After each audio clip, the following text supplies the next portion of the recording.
Thank you all for being here today. I am so excited to be in front of you all at home on your screen. This is definitely different. I am used to seeing you all in front of me, getting your reactions, answering your questions, but I am very excited to be able to be in front of you all today and talk about financial aid, which is one of my favorite things to talk about. Because yeah, it's just you all, I'm sure, want to know about how to pay for college.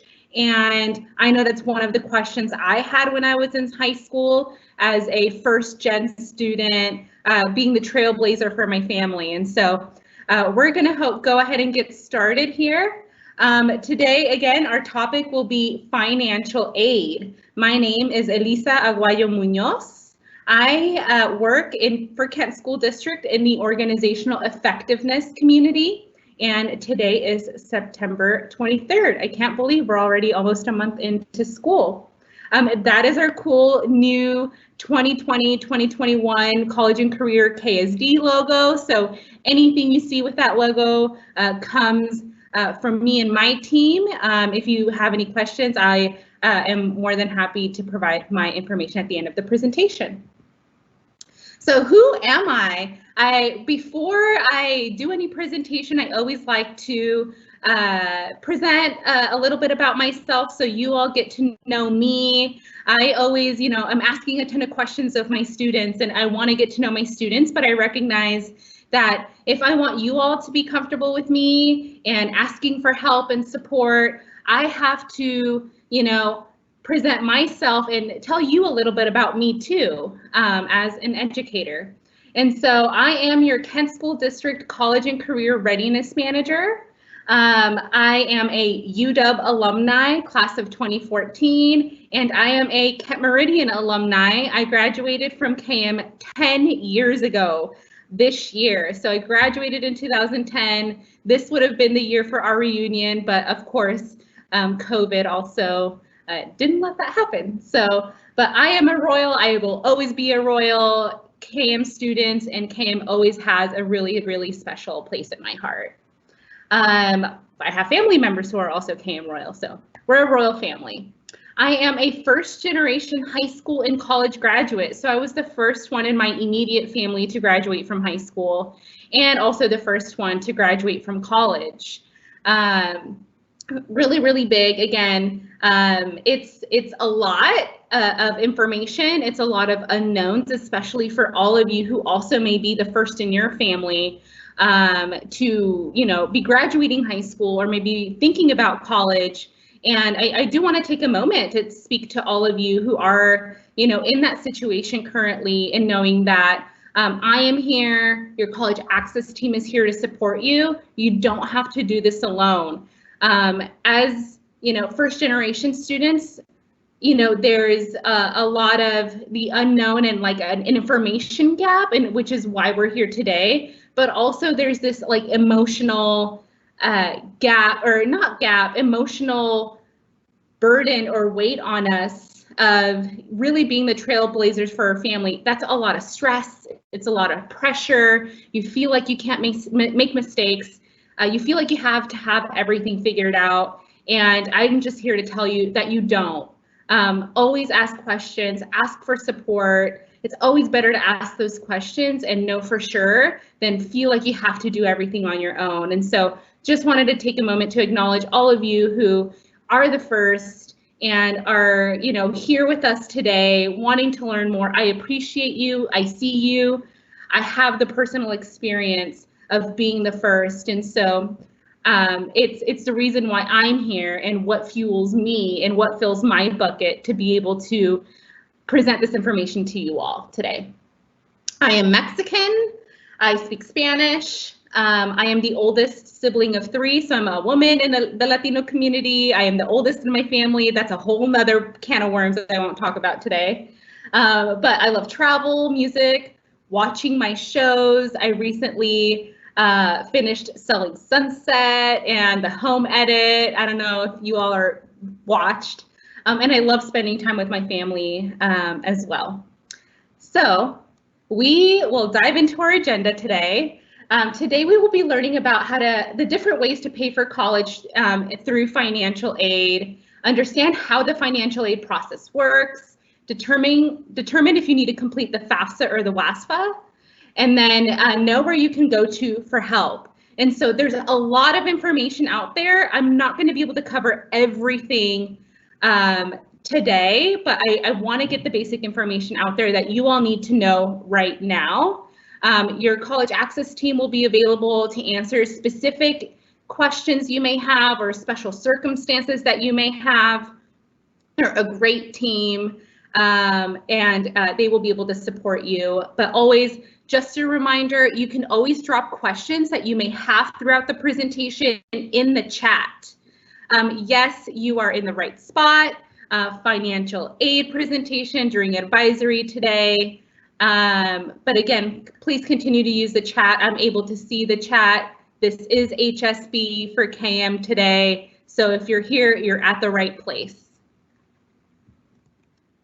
All right, let's move on. So why are we here today? We are here today because you all told us through a survey when you were a sophomore that you want to go to college. You want education after high school. So KM students took the College and Career Survey because KM is part of the College and Career Leadership Institute in the Puget Sound region, as well as other thousands of students in the Puget Sound region also took a survey around how you all feel about college, if you want to go, your aspirations and everything.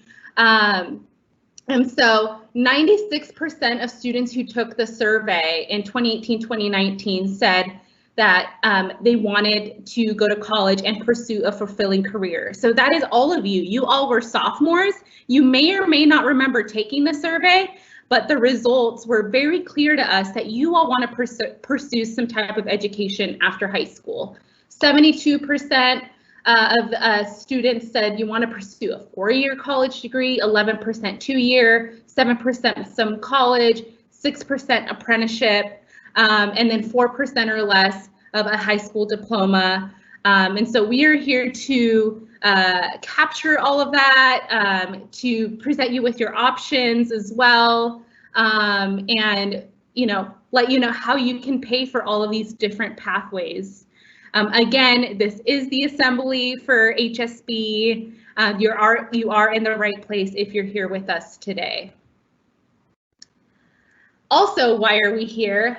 We as a school, as a district, are required to inform students about financial aid options as part of your high school and beyond plan. So later this fall, when you start completing your high school and beyond plan in our new platform, there is a requirement for you to check off that you have received financial aid information from your school. And so if you're here, you're going to be receiving that information and you will be able to check off that you have received it.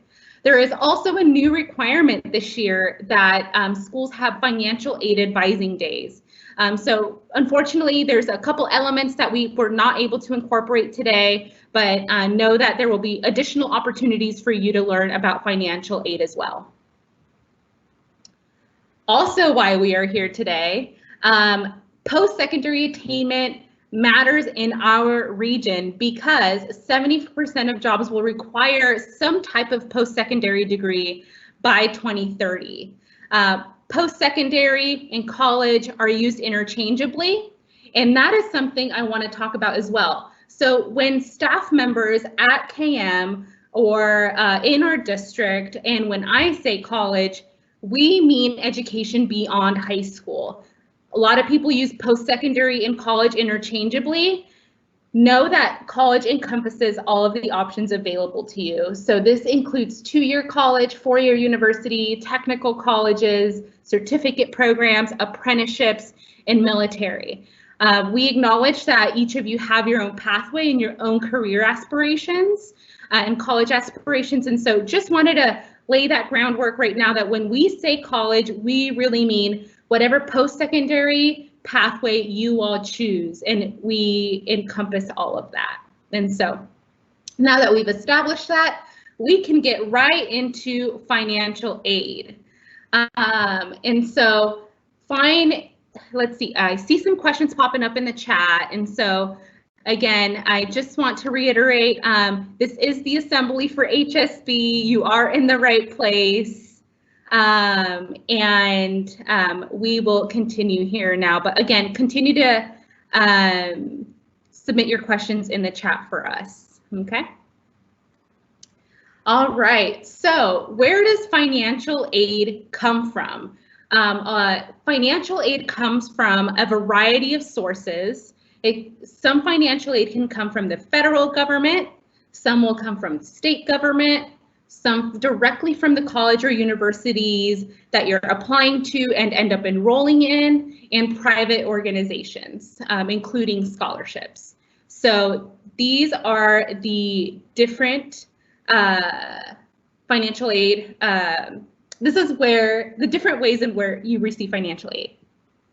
What is financial aid? Financial aid is scholarships, grants, loans, and work study. So there's different forms of financial aid, and again, those come from different places like the federal government, state, colleges, and universities, private organizations, and come in the form of scholarships, grants, loans, or work study.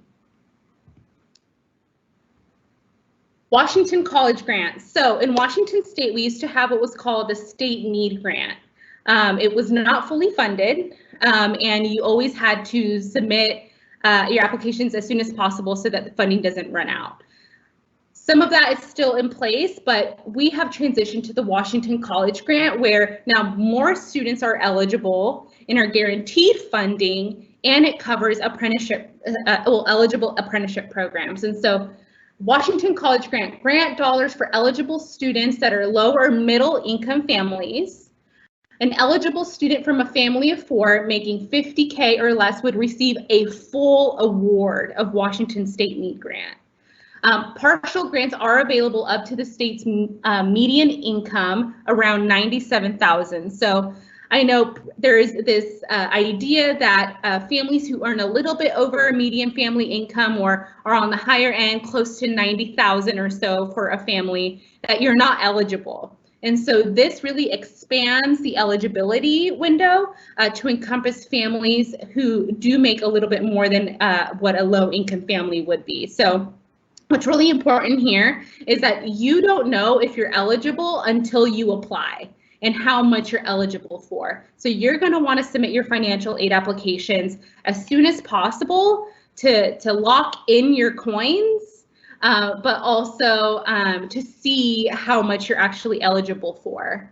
Washington College Grant can cover tuition at any approved eligible in-state public or private public university, including community or technical colleges, or provide a comparable amount for tuition at private universities. This is also expanded to some apprenticeship programs, and I know the state is still in the process of identifying which apprenticeship programs it is eligible for. All right. A full award means full tuition. So I know that question came through, full tuition.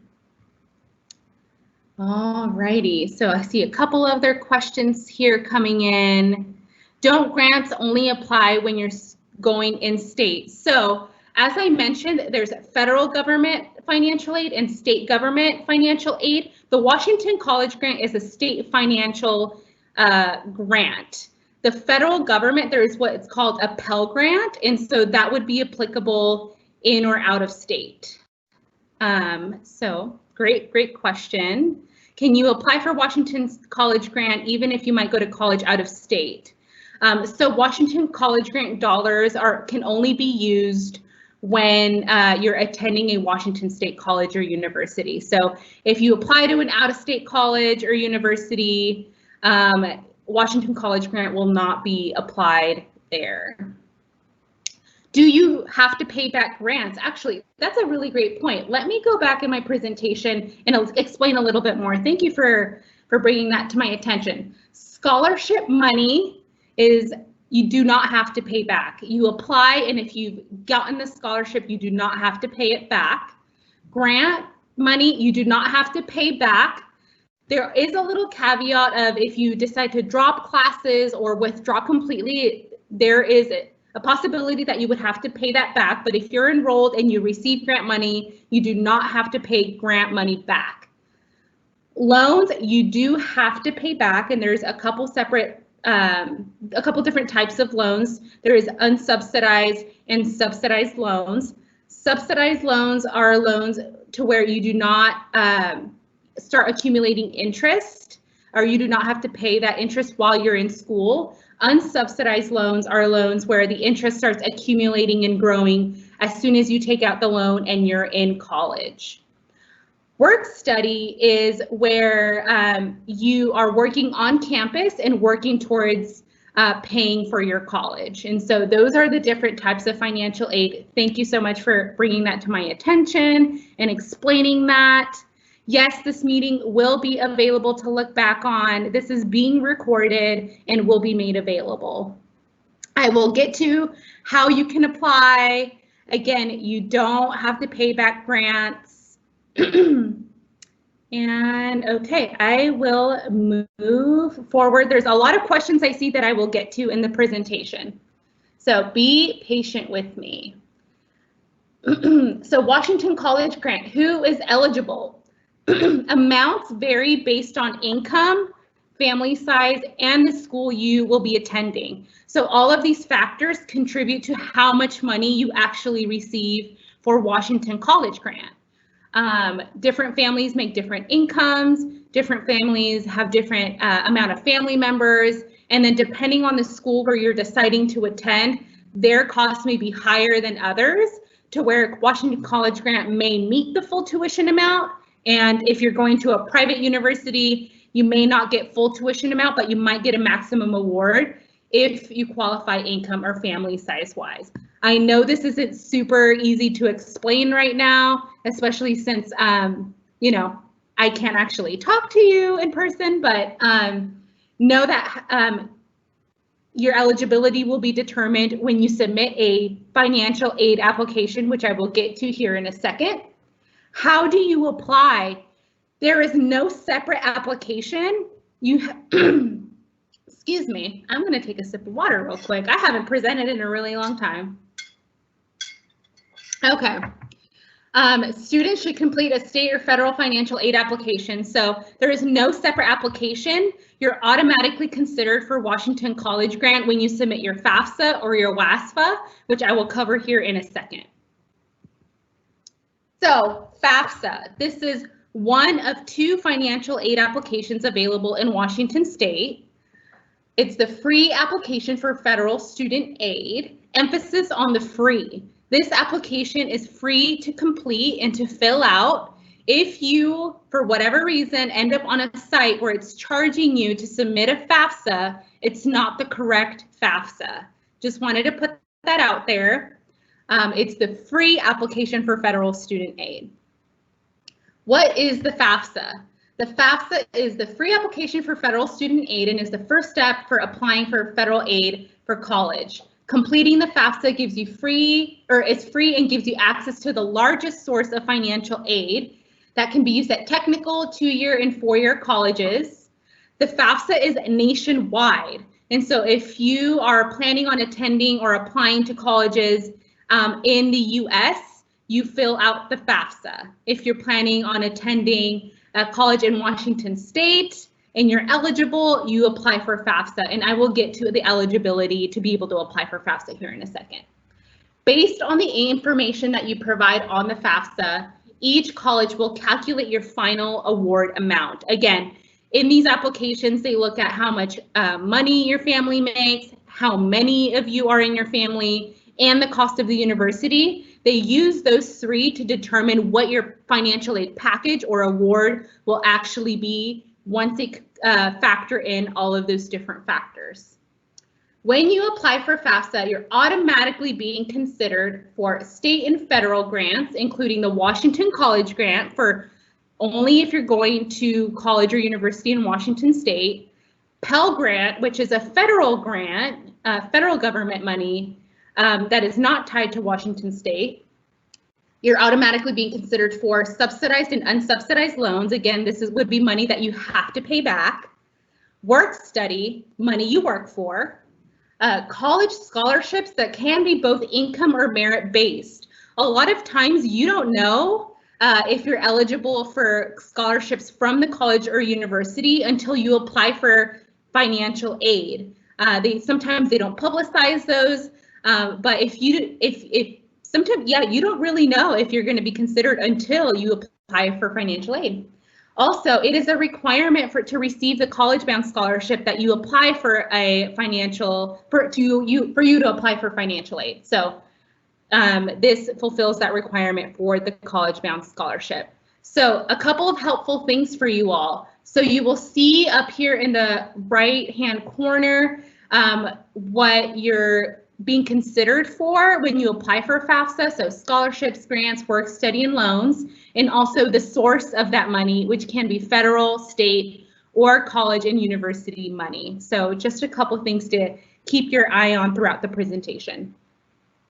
Who is eligible to apply for FAFSA? So not everyone is eligible to apply for FAFSA. That is why we have 2 applications for financial aid in Washington State. You will fill out only one, which is the one you are eligible for. So you apply for FAFSA if you are a U.S. citizen, a U.S. permanent resident, aka green card holder, an eligible non-citizen, and it lists what eligible non-citizens are here on this slide.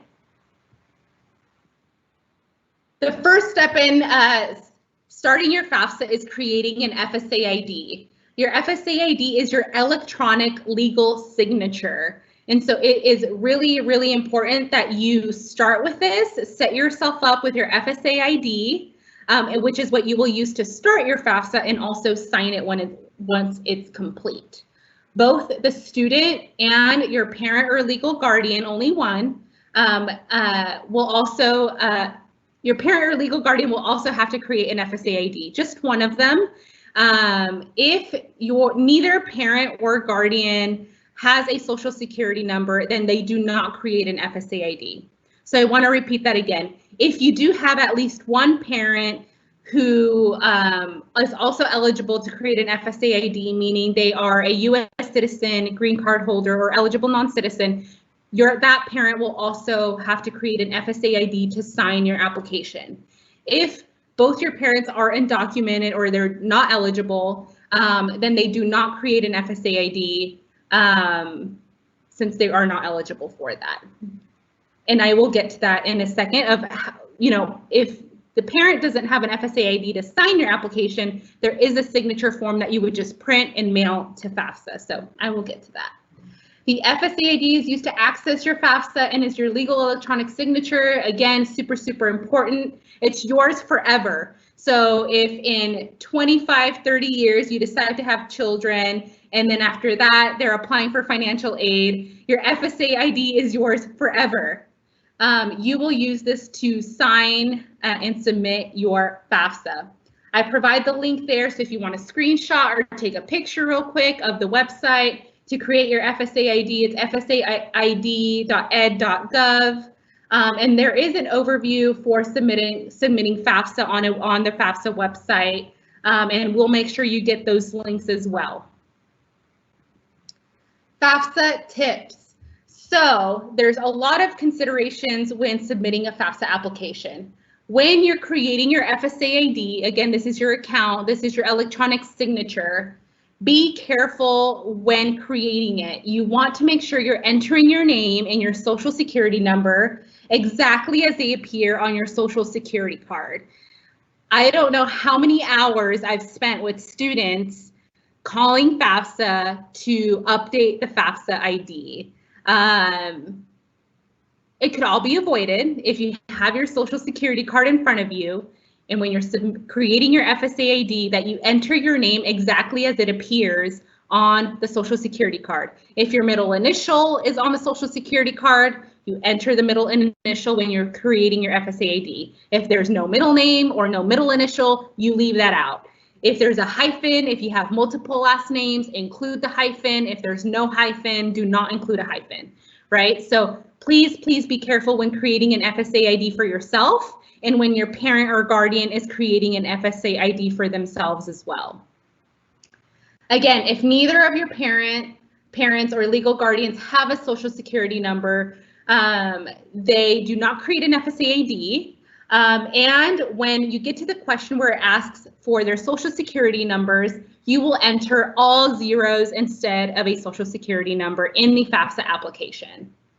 Okay, instead of signing with an FSA ID, you will print a signature page, have them sign it, and mail it to Federal Student Aid.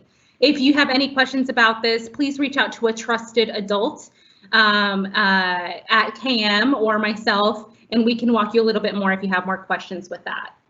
Once you sign your application, actually hit submit. There are so many students who would sign the application with the FSA ID and then never actually hit submit. So please hit submit. Please make sure you are submitting the correct application. For you, class of 2021, you should be completing the 2021-2022 FAFSA application. The application is a year out because that is the year you will be attending college or post-secondary. Okay, so 2021-2022 application, not the 2020-2021. Apply as soon as possible once the application is available. If not, there is a possibility that you may lose out on money if you put it off, right? So if you put it off, you may not be actually given your full award that you were eligible for. So please apply as soon as possible once the application is open, and once it's live. When can you apply? The application opens up on October 1st. So that is next, I want to say, let's see, when is that?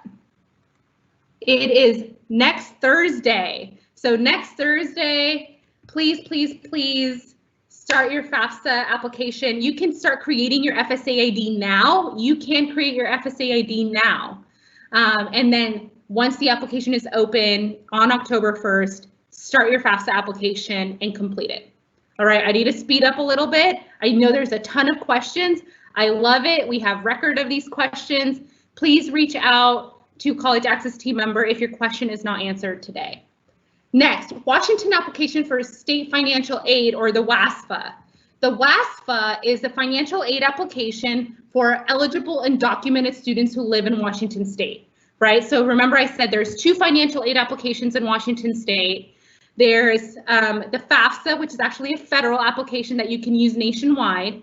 And then in Washington state, for Washington state undocumented students, there's the WASFA. So if you're not eligible to apply for FAFSA because you're undocumented, you may be eligible to apply for WASFA and still receive financial aid from the state.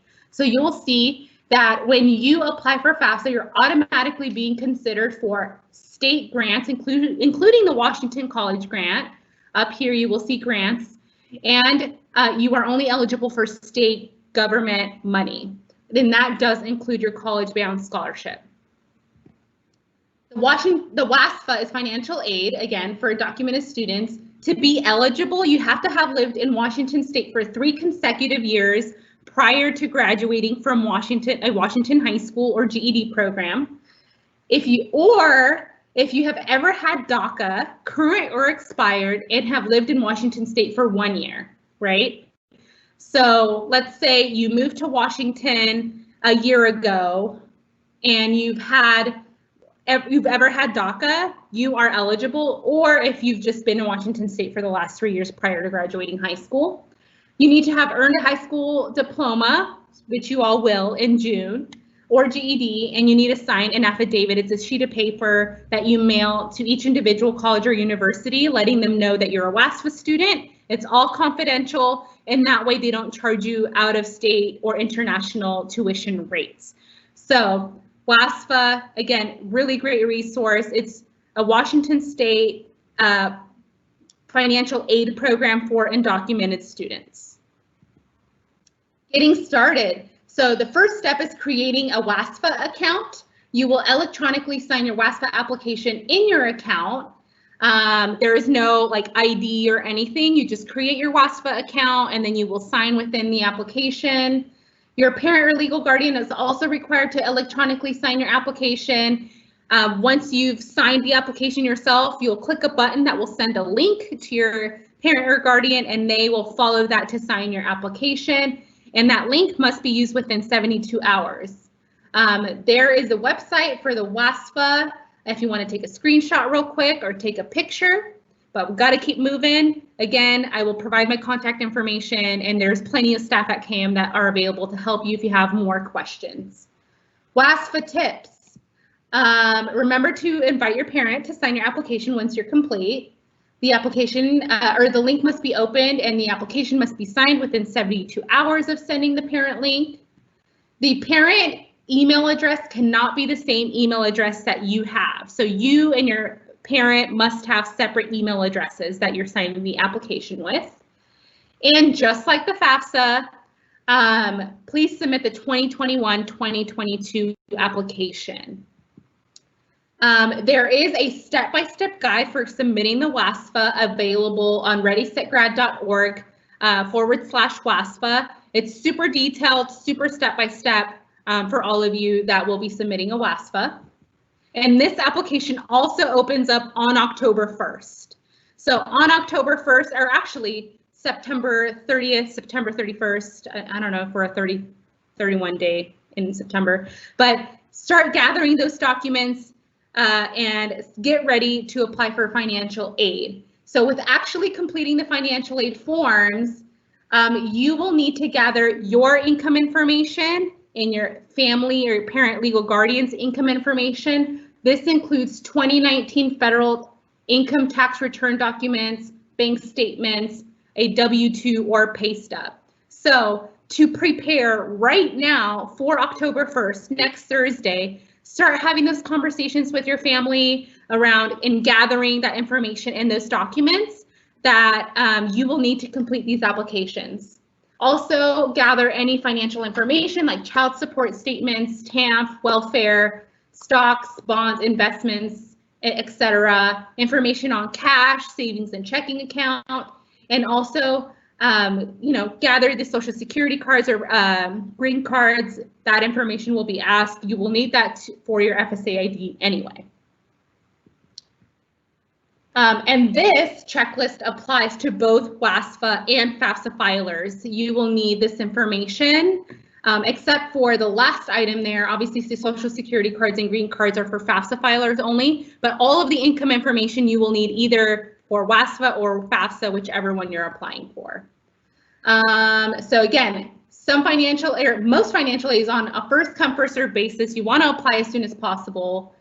You will need to renew your financial aid application every year while in college. So every October while you're in college, you need to submit the new FAFSA application or WASFA application. You will be using the 2019 federal tax return forms for this application, 2019 income information. Do not submit both a FAFSA or a WASFA. You're only eligible for one.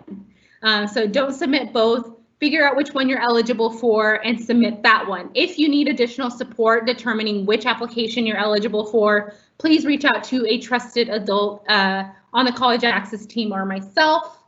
Most of you are dependent students, meaning you're living with your family, they're paying for your stuff, you're living with them, you're under 24 years old. There are some exceptions where you may be deemed an independent student where you do not have to provide family information. There are very, very strict rules about this. For the most part, if you're over 24 years old, if you're married, a graduate or professional student, a veteran, a member of the armed forces, a ward of the court, an orphan, or homeless or an emancipated minor, those are some of the exceptions where you would be considered an independent student. Again, if you have questions, reach out to an adult. I'm running out of time, so I'm going to speed it up a little bit more. Again, I will provide my contact information before time is up. Couple of tips with financial aid. Once your financial aid application is submitted, whether the FAFSA or the WASFA, that information will be sent to the colleges you indicate that you're interested in applying to, and then the colleges will process and review what you're eligible for. Colleges may contact you for further information or additional documentation. through a process called verification. We definitely don't have time to get to that, but what I will say is check your email, and if the college is asking for additional documentation, send it as soon as possible. In the spring, once the college or university has reviewed your financial aid application, has seen your family income, has seen the size of your family, and what the cost of the college is, they will send you a financial aid award letter outlining everything you're eligible for before you accept the offer for any one college. And so the best case scenario is you have your financial aid award letters in front of you from all of the different places you applied to and determine which one's the best for you. Once you select the college and you enroll, you will then go in and either accept or deny some or all parts of that award. And please, please get your coins, accept the offer, especially if it's grants or scholarships that you do not have to pay back. Real quick, college-bound scholarship. So many of you are college-bound scholarship students, meaning you applied for the college-bound scholarship in middle school and you pledged that you would graduate from a Washington State high school or homeschool with a cumulative GPA of 2.0 or higher. You will apply to college and you will submit a financial aid application and you will have no felony convictions. So I wanted to remind you, if you are a college-bound student, this is what you pledged you would do. If you do not fulfill the pledge, you will not get your college-bound scholarship money, right? And the college-bound scholarship combines with other state financial aid, so it's stackable. So you're eligible for Washington College Grant, you're eligible for college-bound scholarship. They are stackable, and you can utilize all of that money that you're eligible for. So it covers average cost of tuition, some fees, and a small book allowance. It is not a full ride scholarship, meaning it does not cover your room and board, your food, transportation, and those things, but at least your tuition and a small book allowance and some fees will get covered if you stack the awards. Just a quick overview, right? So this is a cost of attendance, what it would cost to attend the UW in 2018-2019. So if you're living with parent or guardians, the average total cost of attendance would be $19,200. If you live off campus in a dorm or an apartment, it would cost you about $27,000 broken down there. The college-bound scholarship may help if you're still eligible and you apply for financial aid. It can help cover the cost of books and tuition. So again, not a full ride scholarship, but you can stack this on top of your Washington College Grant money if you're eligible and you submit your financial aid application. So really, for a lot of you, there's no reason why you would have to pay for tuition if you're eligible for both Washington College Grant, college-bound scholarship, and you submit your financial aid award application. To receive it, fulfill all pledge requirements, enroll in college within 1 year of completing high school. Okay, so you have some time. If you want to take a year off, you will have to be enrolled in college or university by September of 2022 to keep your college-bound scholarship. You have to stay in good standing, academic standing at the college. You have to apply for financial aid every single year while in college, and your family income still has to meet requirements. I meant to title that What You Can Do Now. So pretend that's the title on this slide. Make sure College Bound has your updated contact information. If you have recently moved, have a different email or a different phone number, connect with a KM College Access team member and they can help you get connected to update your contact information. I can also do that as well.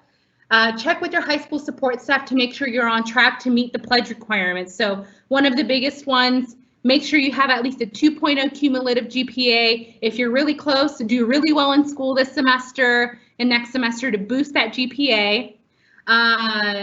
And then you can also look now through the eligible schools for College Bound at this website. We will make sure you get a copy of this presentation and the links. So anyway, I know I'm like 2 minutes or 1 minute out. Don't know if you're a CBS applicant, contact your guidance counselor, ask a member of the College Access team, or reach out to other college and career readiness staff at your school. Please ask your staff if you are a College Bound scholarship recipient. It's really, really important. Lastly, College Board CSS profile. I'm not going to be able to get to this as much detail as I wanted, but this is relatively new with the College Board. It's an additional online application to see if you're eligible for non-federal financial aid. It's used by many colleges and universities around the nation. In Washington State, Whitworth University and Whitman University require the CSS profile. So again, this is similar to the FAFSA, but if you're applying for non-federal dollars to see if you're eligible for more aid. It's also available on October 1st.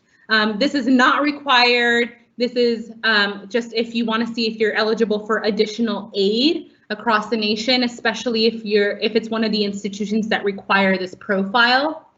If you have a College Board account already, it's the same account for the CSS profile. There is a $25 fee to submit this application, but low-income students may be eligible for fee waivers.